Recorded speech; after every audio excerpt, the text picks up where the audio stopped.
Alright, so October is officially here now, and while I am very excited to get into the Halloween spirit, first, before we get too deep into Halloween and the associated horror games that are probably going to come with that here on the channel, first I did want to go over some of the games that I picked up in September.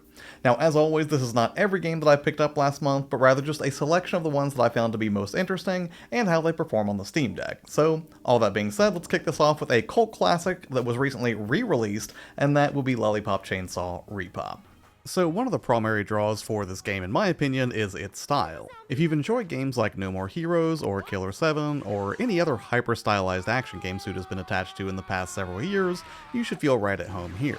Its super saturated comic book presentation is outrageously stylish, and it wears its retro sensibilities on its sleeve. Complete with staples of the olden days like an overworld and complex button combos to remember as you continue to guide Juliet on a zombie-slaying adventure. And the aesthetic is a perfect complement to the humor in Lollipop Chainsaw, which is ridiculously over the top, if not a little bit edgy. There are a lot of great visual gags as well, and you can just tell that James Gunn was having a blast working on this game. And if you watched Guardians of the Galaxy or The Suicide Squad, a lot of this is probably going to feel pretty familiar, and as a James Gunn fan, I loved it. But if you can't stand the humor in something like Guardians of the Galaxy, then this probably won't resonate with you in the same way. On a technical level, there's definitely some jank here, and I mean, honestly, that's probably to be expected, because I don't think I've ever played a Suda51 game that wasn't a little bit rough around the edges, but Lollipop Chainsaw still feels more polished than most. The combat is mostly fun once you start memorizing Juliet's combos, and the best time to use them.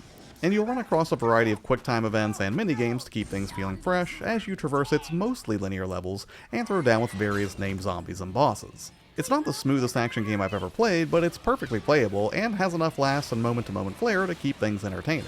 Not to mention there's a range of unlockables like new outfits for Juliet or tracks from a stellar soundtrack, which provide a steady sense of accomplishment as you continue to buff Juliet. However, I will say that Steam Deck performance is pretty terrible out of the box. At this point I know they've mentioned patches are en route for this game to address some of the bugginess, and make no mistake, there's definitely some bugs here, but your most important takeaway from this for the Steam Deck should be that you will have to do some tinkering to get this running well. Specifically, you'll have to access this file here that I put on screen and hopefully outlined in the description below, which I learned about thanks to Pumpkin Link on DB Proton for this game. After bumping down some of the more taxing effects, you'll go from getting literal single-digit frame rates in the opening to a much better 40 to 60. Granted, it's still pretty inconsistent, but if you cap your frame rate and refresh rates to 40, I bet you'll have a great time for most of your time with Lollipop Chainsaw from a performance standpoint. So if you're looking for an excellent, campy B-movie adventure just in time for Halloween, or you just want to see Juliet liberated from the confines of the PS3, or maybe PS3 emulation I guess, it's definitely worth checking out.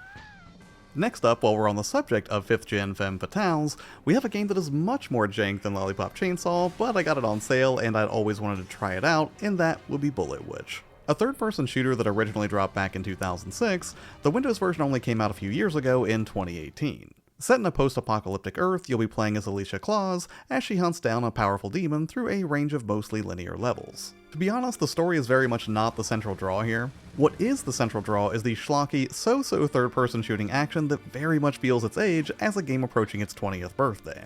Controlling Alicia is somehow both clunky and graceful in that moving her around feels a little bit stiff, but when you execute her jump, weirdly with the left trigger, it feels pretty great.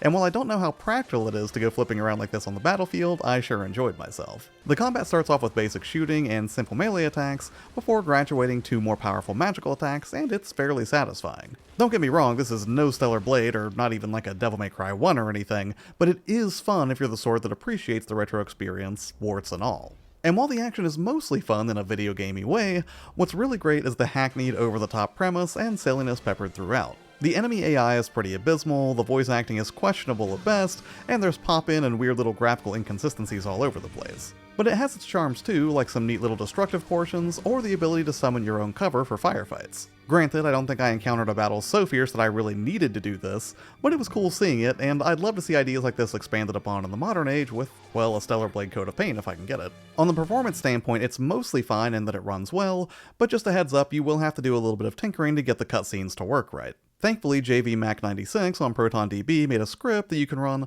which will convert the .ssu files to WMV files, and running it's pretty straightforward. In a nutshell, you can just copy and paste the script into a .sh file, then right-click on it and execute in the desktop interface. I named mine moviefix.sh and placed it in the movie directory located at the end of the path that I have on screen right now. It takes about 10 to 15 minutes to convert the files, but after this is done, you can hop back over to game mode and the video should play properly. And aside from that hiccup, the actual gameplay feels fine from a performance perspective, in so much as it is a flat 60 without modification, although I did change the acceleration curve on my layout for the right stick to smooth out the aiming just a little bit. Or it might just be that this game's better suited to using the touchpad on the right side of the Steam Deck for camera control. I just prefer using the stick.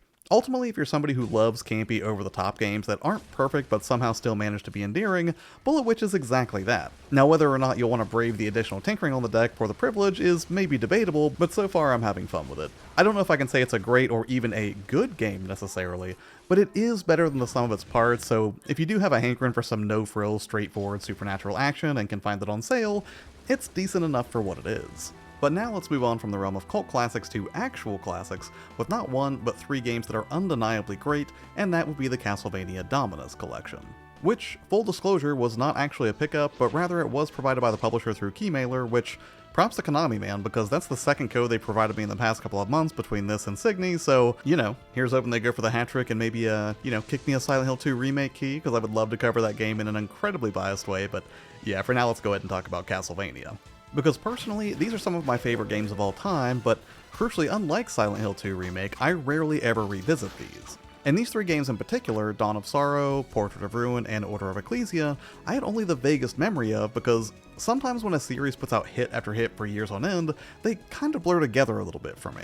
Now, all 3 of these are great, I'll say that up front, but getting to sample each one in sequence right next to each other rather than waiting years between releases was a really cool experience. Specifically because it allowed me to contrast and compare the refinements with each new title, from improved production values to richer storytelling and unorthodox mechanics. For instance, I love Dawn of Sorrow because I liked Soma as a character ever since I first got to know him in Aria of Sorrow.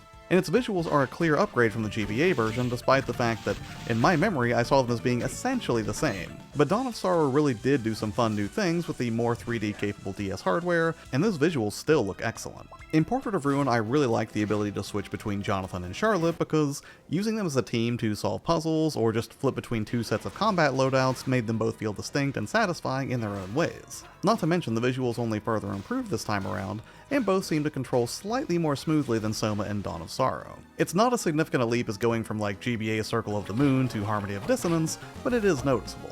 And finally, with Order of Ecclesia, I like that they eased up on the touchscreen controls almost entirely, so I could just focus on a straightforward story and appreciate a range of interface improvements that made it quicker to manage equipment and abilities. Beyond each individual game's merits and missteps, the package overall is really well done and has the features that you'd expect from a collection like this. You can easily quick save and rewind to blunt the difficulty a bit if you're rusty, but what I really love is that the interface for all of this functionality is straightforwardly mapped to the left trigger. So no matter how chaotic things seem or how badly you might have screwed up a boss fight, no matter which game you're playing in the collection, you can always step out for a quick breather to try again without having to backtrack significantly or anything. Steam Deck performance for all 3 titles is great, although once or twice I did notice some odd hitching on Dawn of Sorrow, but only briefly. And I think the developers are already aware of this and actually putting out a patch after a blurb that I saw on the Steam listing, but it certainly wasn't so bad that it detracted from the experience or anything. The other thing that I have to mention here is touch controls and screen arrangement. All 3 games let you easily swap around how the panels are displayed, and I personally found the default large screen for the action and 2 little screens for the map and inventory menus to work just fine.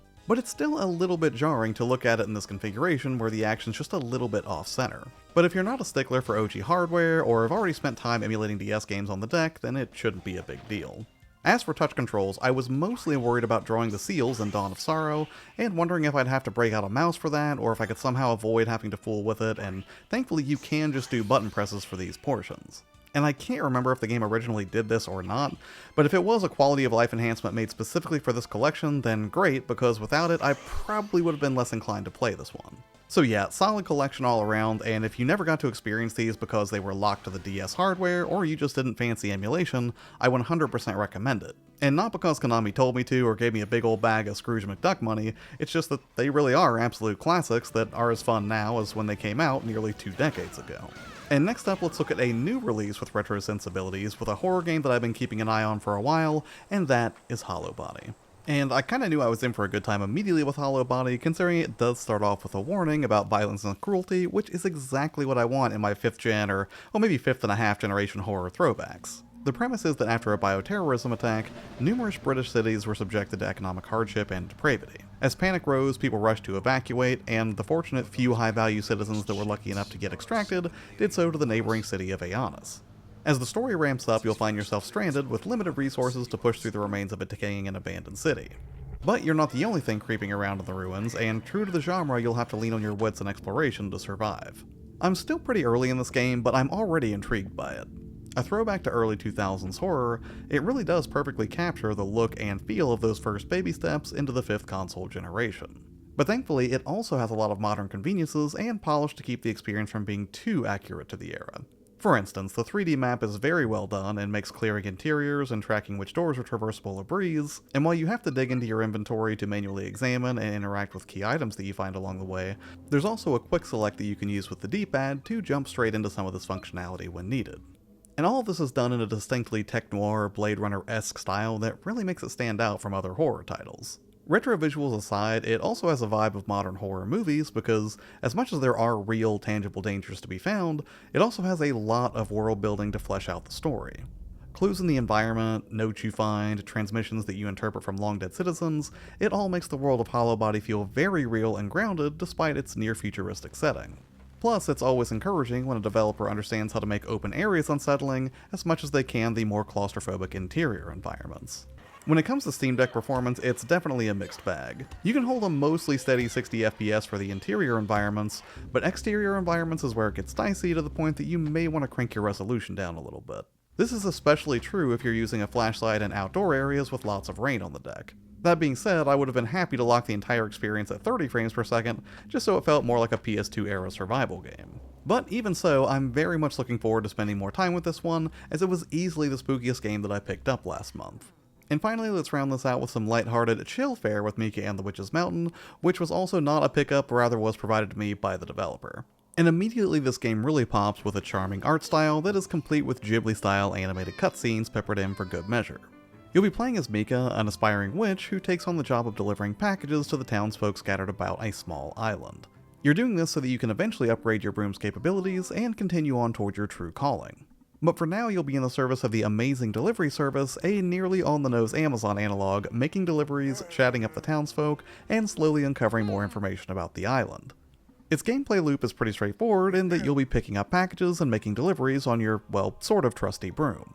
Part of the appeal is making those deliveries so you can save up enough coin to get better, more capable hardware. So at first, you'll be meandering along at a steady clip before eventually getting upgraded to a broom that can ride wind streams for speed boosts, or floaty vertical platforming to reach new areas. It's definitely a little bit squirrely at first, but hey, it is a broom that you're riding after all, and it doesn't take too long to get acclimated to broom traversal. Which is great, because depending on what sort of package you're delivering, you'll encounter a range of obstacles. Sometimes a package can't get wet, others are on a strict timer, and others still will be fragile enough to require you to not jostle it around too much. In a way, it kind of plays out like Baby's first Death Stranding, just, completely devoid of any horrifying BTs. Instead, you'll have to contend with the occasional demanding customer, and as someone who's worked in the service industry, they do a pretty good job of splaying out a variety of clients. You'll find the well-meaning, friendly sort who appreciate your hard work, but then you'll also have to deal with some completely insufferable, demanding clientele. And while I'm sure it's all lighthearted fun in its dialogue and storytelling, make no mistake, there's definitely some biting commentary here on the gig economy, and I'm positive that's no accident. But outside of capitalistic commentary, Mika's a very chill, relaxing game. There are no brutal failure conditions, and even its more head-scratchy platforming challenges usually don't take that long to figure out. It's not quite so breezy as something like a short hike, but it's not necessarily a cakewalk either. Thankfully, the further along you go, the more secrets and collectibles you'll find, and ultimately I found it to be a very pleasing title that I'm looking forward to wrapping up as that cozy fall weather sets in. Steam Deck performance was rock solid out of the gate with more conservative graphics options in place by default, but even after bumping everything to its maximum, it still held a solid 60 without breaking a sweat, and I had no difficulties to speak of. So if you're looking for something simple that's easy on the eyes and ears and overflowing with charm, it's certainly worth a look. Alright, and that's it for this one, but hey, what about you? Did you grab anything particularly great in the month of September? Maybe something spooky in the run-up to Halloween? If so, I would love to hear about it in the comments below. As far as what's coming up on the channel, I will be doing sort of a Let's Play of sorts, I think, of my first baby steps into Lost in Vivo, which were fairly terrifying. And then also, I will probably have to do a video on Silent Hill 2, since that release is just around the corner, and I've been very much looking forward to it this whole year. And then naturally, I'll have more spooky stuff coming in October as we get closer to Halloween. So, as always, thanks so much for taking the time to watch videos on the channel. I really, really appreciate it. Have an amazing day, and I'll see you on the next one. Bye.